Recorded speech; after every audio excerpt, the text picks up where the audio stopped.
On May 13, 1880, Thomas Edison performed the first test of his electric railway in Menlo Park, New Jersey. In 1939, on May 13th, the first commercial FM radio station in the United States was launched in Bloomfield, Connecticut. The station later became WDRC-FM. Speaking of firsts, on May 13, 1950, the first round of Formula One Championship was held at Silverstone. The first World Championship for drivers was won by Italian Giuseppe Farina in his Alfa Romeo, barely defeating his Argentine teammate Juan Manuel Fangio. However, Fangio won the title in 1951, 54, 55, 56 and 57. His record of 5 World Championship titles stood for 45 years until German driver Michael Schumacher took his 6th title in 2003. On May 13, 1952, Rajya Sabha, the upper house of the Indian Parliament,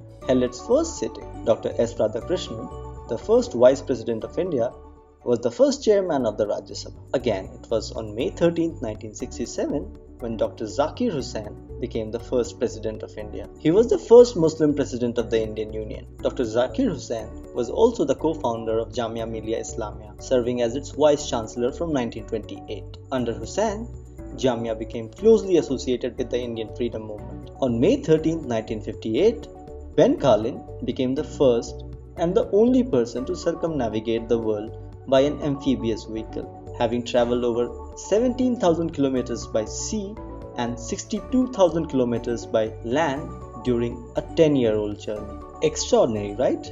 Well, what makes May 13th more extraordinary? That it is the birthday of Stevie Wonder, a child prodigy. Stevie Wonder became one of the most critically and commercially successful music performers of the late 20th century. Wonder signed with Motown's Tamla label at the age of 11 and has continued to perform and record for Motown as of the early 2010. So, on Stevie Wonder's birthday, what could be better than listening to Happy Birthday to You by the man himself? That's all for today. See you tomorrow with a new episode. Happy birthday, happy birthday.